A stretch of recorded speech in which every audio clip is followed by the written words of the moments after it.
Are you buying a small business and wondering, is my deal too small to get a Q of E? In this video, I'm going to help you answer that question.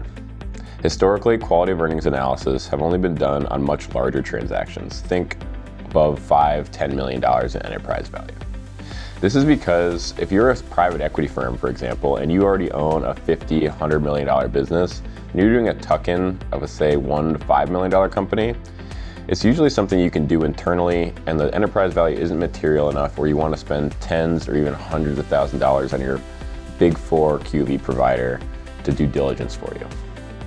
That being said, in the last 5–10 years, there's been a large growth in self-funded searchers. This is individuals who are buying companies and they might have a few $100,000 to their name, and they're buying a business that could be worth $3, $5, $10 million. In this way, to that individual, the enterprise value is very material to them, so it makes a lot of sense for them to be doing good due diligence on this acquisition. When it comes to determining whether your deal is too small to get a Q of E, there's generally two perspectives. There's the buyer's perspective, and then there's the perspective you may get from the broker. On the buyer's side, to them, this deal is a very big purchase for them. It might be the biggest purchase they ever make in their life.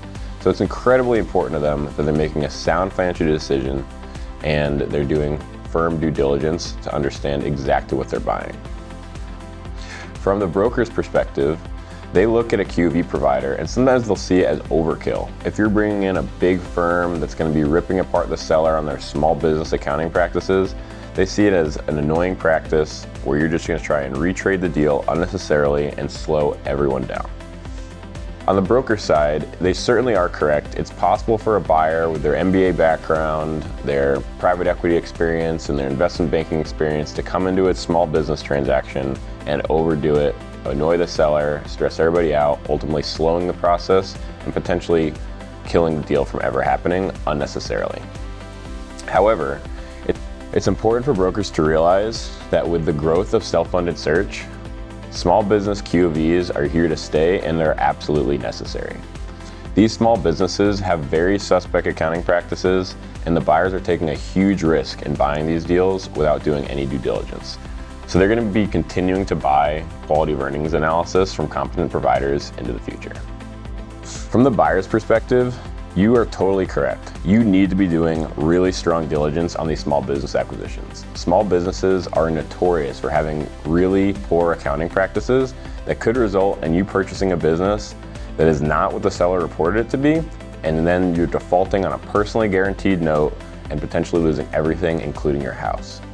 As a Q of E provider that's worked on hundreds of transactions in this space, we usually end up seeing about 40% of the deals we work on not get to closing because of something that was found in diligence. So it's paramount that you're doing good diligence on your small business transaction. That being said, through the process, you want to be very tactful with how you deal with the seller.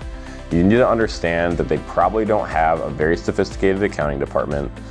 If you're going through the process and beating them up on every small thing they did wrong, you're going to ultimately damage the relationship, slow the process down, and you might end up not closing on a business that maybe you should have closed on.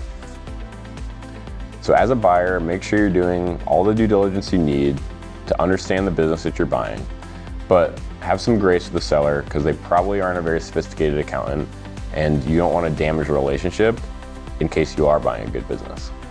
Another thing to consider if you're buying a small business is, do you have investors? If you do have investors, you have a responsibility to them to protect their investment, and one of the ways that you do that is by doing good due diligence on the acquisition. With all that being said, if you are buying a small business and considering whether you're going to hire a Q of E provider, here's some of the things that you need to be considering. One of the biggest concerns a lot of our clients are dealing with is how are they going to manage dead deal costs in their acquisition. Dead deal costs are costs that you incur on a deal that doesn't end up closing, but you still need to pay for. Two of the main weapons you have to fight dead deal costs with your Q of E provider are going to be phasing their analysis and also scoping it appropriately. One of the ways to help fight dead deal costs is phasing your quality of earnings analysis. When you phase your quality of earnings analysis appropriately, you're only going to be signing up for a portion of the Q of E fees at a time. If you do catch anything in the earlier phases of the Q of E and the deal dies there, you're not going to be on the hook for the entire cost of the project. The next thing you want to consider is your project being scoped appropriately? Along with this thought process, a common question I get from prospects is, should I be getting a QOV or should I be getting a QOV Lite? From my perspective, I think the term QOV Lite needs to go away, and I do not like that term. The reason being is that a QOV is a consulting engagement. There's not a overarching governing body that says here's exactly what a QOV is, like there is with, say, an audit, for example, where the AICPA clearly defines what goes into an audit. With a QOV, you're going to work with your provider to scope the project to your particular deal. So when you ask, should I get a QOV or a QOV Lite, you're really asking someone to compare two undefined terms. What you should be asking your quality of earnings provider is what is actually included in the scope of your QOV engagement.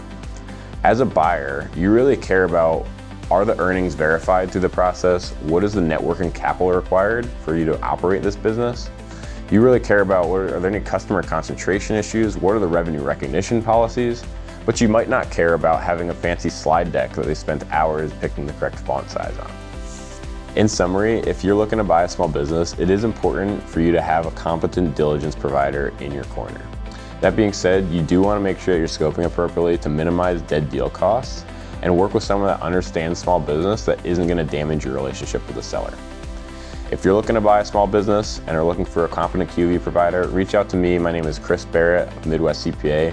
We help acquisition entrepreneurs avoid buying the wrong company and then successfully grow the right one.